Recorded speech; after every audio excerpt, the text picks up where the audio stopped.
Hey everybody, another Erev Shabbos is upon us. It is the Shabbos Parshas Bechukotai. It's also we bless the new month of Sivan as we've been counting down the days from Pesach. We are fast approaching the giving of the Torah at Har Sinai at Shavuos coming soon, and this Shabbos we bless the new month of Sivan, which contains Shavuos. But within the Parsha of Bechukotai, we read something very interesting about how God gives the assurances to the Jewish people of follow in my ways, follow my rules, and you'll be rewarded. And a couple paragraphs after that, even he says, and if you don't follow in my ways, you won't be rewarded. So what does that mean? Basically, it says like this: follow my rules, you will have rain in its proper time. Your produce in your field will grow. They'll be watered by the rain, and you will have what to bring in when it's time to bring in your crops, and you'll have what to sell in the marketplace, and have money for yourself, for your family, for your community.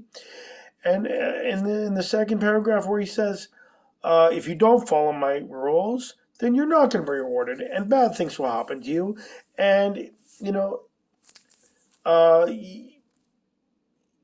if you have that mindset, you'll have you have the insurances one way or the other. The Jewish people are said to be a stiff-necked people, to the point that even after these assurances of follow my rules, you'll be rewarded, don't follow my rules, and bad things will happen, there are those people that will say, I don't care. I don't want to follow the rules. They don't apply to me. And quite frankly, I think it's a load of hooey, and I just don't feel like following the rules.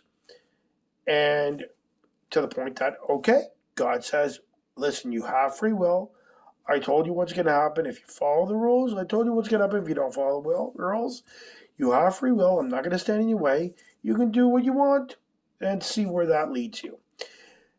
Interestingly enough, very often in agricultural communities, they're very God-fearing because they realize that rain coming down for their crops is not reliant on, man. It's reliant on a higher power. And, there is whether you call it God, you call it something else, there's still something else, another force out there that determines whether your fields get watered abundantly or not. So very often you have these agriculture farmers who they're very God-fearing, and they say, you know what?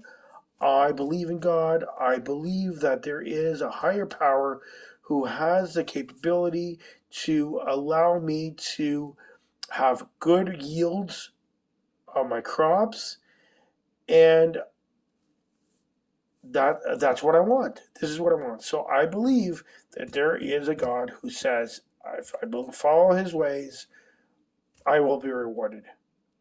And quite frankly, a lot of people like to go through life not looking for conflict. They're looking for ways to make their lives easier. So if it means saying, hey, God, if you can help me, by all means, please help me. It takes a special mindset to say, I don't care about making my life easier. I want to do things in as hard a way as possible. And God says, okay, you have that ability to do so, free will, but just know that if you don't follow the rules, then you won't reap the rewards. Have a great Shabbos, and we'll see you on the flip side.